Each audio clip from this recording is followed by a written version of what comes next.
안녕하세요, 외노자입니다. 여러분께 제가 지금 어떻게 해외 취업을 하게 되었는지 경험을 한번 공유를 또 해드리려고 하는데요. 오늘 공유를 해보려고 하는 내용은 아무래도 가장 처음에 해외 취업을 시도하게 될 때 우선은 채용 공고를 찾게 되죠. 그래서 채용 공고를 확인하고 난 뒤에는 본인의 이력서를 발송하게 되죠. 어떻게 작성을 해야 되는지, 해외 기업에서 주안점으로 보는 내용과 한국의 기업들이 주안점으로 보는 내용이 굉장히 달라요. 새로운 시각으로 바라보고 이력서를 써야 되거든요. 이력서를 보내게 됐을 때 우선은 그 이후에 일어나는 일들에 대해서 이번 영상에서 정리를 해보려고 합니다. 해외 취업을 이제 시도하게 되었을 때 우선 마음가짐이 사실 가장 중요하거든요. 현실을 인정할 것은 좀 인정을 해야 되는 부분이 있고요. 언제라도 거절당할 수 있다. 마음을 내려놓고 취업에 임해야 될 필요가 있습니다. 사실 우리는 한국인이죠. 그래서 일본과 같이 국가 브랜드가 사실 좋은 것도 아니에요. 사실은 전 세계 60억 인구를 봤을 때 제가 드는 생각으로는, 그리고 지금까지 제 경험으로는 한국인이라고 한다면 김정은 정도밖에 잘 몰라요.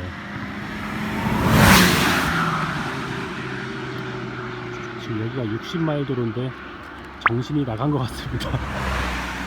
그래서 우리는 정말 극동의 작은, 최소한 면적상으로라도 작은 나라라는 것을 사실 인정을 해야 돼요. 제가 한국에서 다니던 대기업의 직장 꼰대들, 그리고 선배질, 훈장질, 갑질, 이런 거에 넌덜머리가 나가지고 해외로 이직이 너무 하고 싶었어요. 그래서 한국 기업 문화에 대해서도 장단점을, 또 해외 기업 대비 장단점을 한번 다뤄보겠습니다. 제가 왜 그렇게 해외로 이직을 너무 하고 싶었냐면, 한국으로 이직을 사실 생각도 해봤는데 알게 되었어요. 병신 총량의 법칙을. 그 내용을 알고 나서는 그러면 내가 아무리 한국 내에서 이직을 100번 1000번을 해도 결국 병신의 총량은 같을 것이며 나중에는 내가 병신이 되겠구나.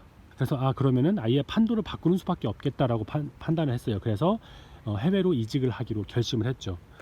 나는 유학도 하지 않았고, 그만 해도 지금처럼 제가 영어를 유창하게 하지도 않았어요. 그냥 길가에서 마주칠 법한 직장인 일에 불과했던 것 같습니다. 해외 기업에다가 어필을 할 수 있을 만한 그러한 요건들을 저는 갖추고 있지 않았어요. 지금이라도 그러면은 나는 유학을 할 수 없으니 국내에서라도 영어 공부를 시작하자. 그리고 차츰차츰 영어를 잘 하게 되면서 나중에는 이력서를 여기저기 뿌려대기는 시간이 왔습니다. 이메일을 보내기 시작했어요. 정말 많이 뿌렸습니다. 몇십 개, 몇백 개는 뿌렸던 것 같아요. 인터뷰 요청이 많이 올 줄 알았어요. 현실이 다르더라고요. 인터뷰 요청이 전혀 오지 않았어요. 내가 한국에 있어서 그렇기 때문일까라는 생각이 들었죠. 그 사람들이 나를 원한다고 하더라도 아마 내 지원 동기를 의심하는 것은 아닐까? 실제로 인터뷰를 요청했을 때 비행기를 타고 날아올 리 없다고 생각했기 때문은 아닐까? 그래서 그 이후부터는 비행기를 타고 날아가서 면접을 볼 수 있고, 원한다면 한 달 이내에 현지에 임시 거처를 마련해서 출퇴근을 할 예정이고, 차차 정착을 해서 회사 직무에 영향을 미치는 일이 없게 하겠다고 코멘트를 달아서 이력서를 보내기도 했어요. 그렇게 수백 군데의 이력서를 넣었는데도 불구하고 여전히 단 한 군데서도 면접 요청이 오지 않았어요. 그런데 그 이유는 정말 나중에 알게 되었는데 다음 영상에 또 말씀을 드리겠습니다. 여러분들은 그 영상을 보시고 저와 동일한 실수를 하지 않으셨으면 좋겠어요. 저도 그걸 깨닫기까지 상당한 시간이 걸렸고, 그 시간이 너무 아까워요. 지금 생각해도 그 시간 동안 참 그 아까운 시간들과 노력과 그게 참 어쨌든 그렇게 인터뷰 요청이 오지 않았는데 실망도 컸지만 정신적인 타격이 매우 컸어요. 한국은 일반적으로 이력서를 제출하면 일반적으로 서류 전형에서 탈락하셨습니다. 제출 서류는 일체 반환하지 않습니다. 제가 경험했던 그런 유럽의 회사들은 대부분 회신을 주더라고요. 이 사람에게 인터뷰 요청을 다시 하던 당신의 서류 전형은 통과되지 않았다라는 그런 내용의 이메일을 다시 주더라고요. 그래서 제가 이력서를 굉장히 많이 집어넣은 만큼 그 동일한 수량의 회신을 받았어요. 그래서 메일이 올 때는 처음에는 혹시 이 중에 몇 개는 나에게 인터뷰 요청이 오는 그런 메일이 아닐까? 매번 실망만 하게 되었던 것 같아요. 메일이 많이 오게 되면 나중에는 그 새로운 메일이 왔을 때 그 메일을 열어보는 게 사실 두렵더라고요. 대부분 이메일을 딱 열고 나면 일반적으로 시작되는 게 We regret to inform you. 이 문장으로 처음에 시작되는데 수십 수백 개 이메일들이 이 문장으로 시작이 되다 보니까 실망과 절망을 하게 되더라고요. 그런 이메일 볼 때면 정말 가슴이 철렁하고 아휴, 나중에는 컴퓨터도 꺼버리고 그냥 들어 누워 버렸던 그런 기억이 있습니다. 그래서 나중에는 아휴, 이력서도 이제 넣기 싫더라고요. 이력서를 넣지 않았어요. 나는 안 되나 보다라고 이제 생각을 했고, 그때까지도 제가 무엇을 잘못하고 있었는지 깨닫지 못했기 때문에 저는 제가 할 수 있는 최선을 다했다고 생각했고 저의 최선의 모습을 보여줬다고 생각했는데, 그런데도 모든 기업에서 저를 거절을 했기 때문에 나는 그냥 원래 안 되는 사람이야, 나는 스펙이 부족하고 내가 주제넘는 생각을 했던 거야 라는 생각을 하기 시작해서, 그래서 제가 무엇을 잘못했었는지 깨닫기 전까지 제가 이력서를 넣지 않았어요. 아까 말씀드렸듯이 제가 깨달은 그 내용을 바로 다음 영상에 제가 올리도록 하겠습니다. 그래서 제가 다시 말씀드리고 싶은 것은, 가장 먼저 하셔야 될 것은 상처받지 않을 그런 마음가짐을 가지시는 거예요. 아마 이력서를 넣으시면 저와 비슷하게 수십 수백 번의 거절 이메일을 받으실 거예요. 알려드리는 팁을 적용을 하신다면은 그러한 거절 이메일이 현저히 줄어들겠죠. 그렇지만 처음 시도하시는 거라고 한다면 저의 뇌에 있는 모든 정보를 그대로 가져가시는 부분은 아니기 때문에 서로 간의 상황이 다른 부분이 있기 때문에 예를 들면 공과 계열 대학을 나왔고 그런 부분이고, 또 다르신 분도 있을 거예요. 제가 장담하는데 영어를 굉장히 잘하시고 IT 계열이라고 하신다면은 유럽에서 얼마든지 취업을 하실 수 있습니다. 물론 제가 앞으로 말씀드릴 많은 내용들을, 그런 팁들을 적용하셔야 돼요. 그렇지 않고 여전히 한국에서 하던 그대로의 구직 패턴으로 구직을 하신다면 그래도 좀 더 유리한 조건이시기 때문에 취업 성공률이 저보다 높으실 수는 있지만 여전히 굉장히 많은 실패를 경험하실 거예요. 진짜 그렇게 한창 그 실망감이 그리고 자존감이 낮아졌을 때는 해외 취업은 정말 그림의 떡이고, 중소기업으로 눈을 돌려보아야 되나, 직종을 전환을 해봐야 되는 것인가, 창업을 해봐야 되나, 뭐 여러 가지 생각을 해봤죠. 포기하지 않기를 정말 잘했다는 생각이 들어요. 제가 지금 영국으로 이직을 한 지 엄청 오래 지났는데도 아주 예전에 보낸 이력서에 대한 답변이 저에게 지금 회신이 오고는 있어요. 이렇게 철저하게 회신을 일일이 다 너무 성실하게 해줄 필요는 없는데 라는 생각이 들기도 하죠. 그 다음엔 또 한 가지 필요한 것은 현실을 좀 직시할 필요가 있습니다. 사실 지금까지 말씀드렸던 내용과 비슷한 맥락인데요. 이력서에 대한 답변뿐만 아니라 면접에서 떨어졌을 때도 실망을 안 할 수는 없겠지만 멘탈 데미지를 사실 최대한 줄여야 돼요. 상처받지 않을 마음가짐의 주요 요소 중 하나가 이 현실 직시입니다. 제가 지금도 많이 당하는 건데요, 인종차별이에요. 면접 시 분명히 인종차별 요소가 있을 겁니다.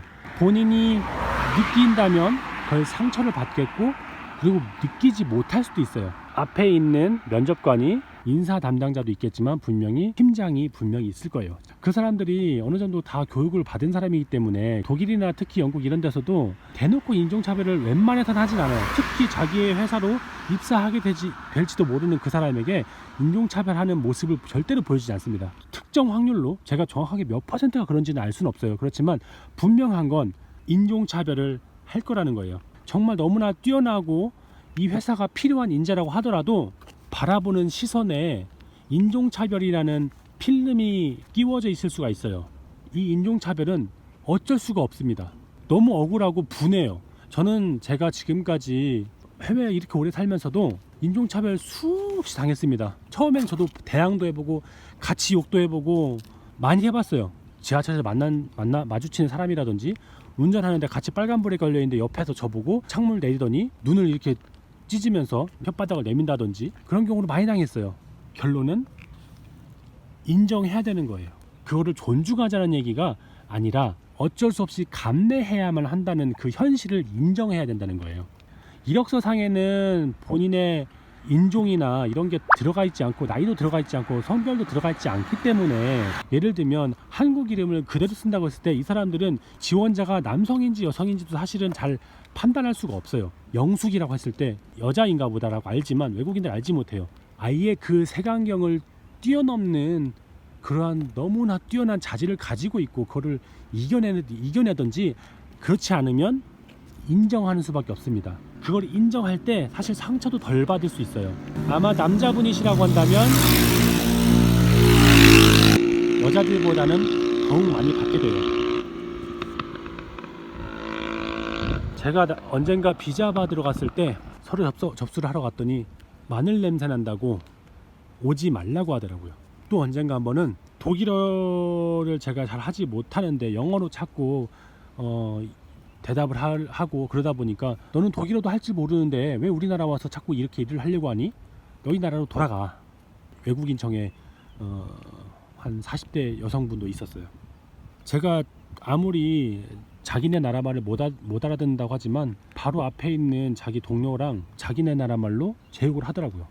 언어를 이해를 잘 하지 못하지만 무슨 얘기를 하는지 대충 알아들을 수 있었어요. 왜냐하면 표정과 말투, 억양 다 그런 건 드러나기 마련이니까요. 근데 그 앞에서 저는 그래도 웃을 수밖에 없더라고요. 비굴하지만 저는 그때 당시 비자를 받아야 했기 때문에. 그래서 이런 인종차별들이 수없이 있을 수 있다는 것을 충분히 감안하셔야 됩니다. 그런 걸 인정해야 됩니다. 인정해야 저희가 상처를 덜 받을 수 있고, 해외 취업은 긴 마라톤 같은 거예요. 100m 스프린트에서 딱 어떻게 성취하는 그런 어떠한 특정한 공모전 같은 게 아닙니다. 마라톤에서 이거를 끝까지 완주를 하려면 체력이 필요해요. 그런데 계속 그런 정신적인 데미지를 받고 실망하고 화가 나고 억울하고 분통 터지게 된다면 금방 지치게 되고 그 마라톤을 완주하지 못할지도 몰라요. 중간에 포기할지도 몰라요. 그 마라톤을 완주하기 위해서는 최대한 정신적인 타격도 줄이고 마음가짐부터 다잡아야 됩니다. 자, 오늘은 이렇게까지 말씀을 드리고요. 이 다음에 제가 어떤 내용을 다뤄볼 건지 한번 대략적으로만 말씀을 드릴게요. 가장 중요하다고 뭐 하나를 딱 꼽을 수는 없어요. 중요한 것 중에 하나가 이력서를 어떻게 작성해야 되는지, 제가 10년 동안 수정해온 그 이력서의 경험을 제가 한번 말씀드려보고 싶어요.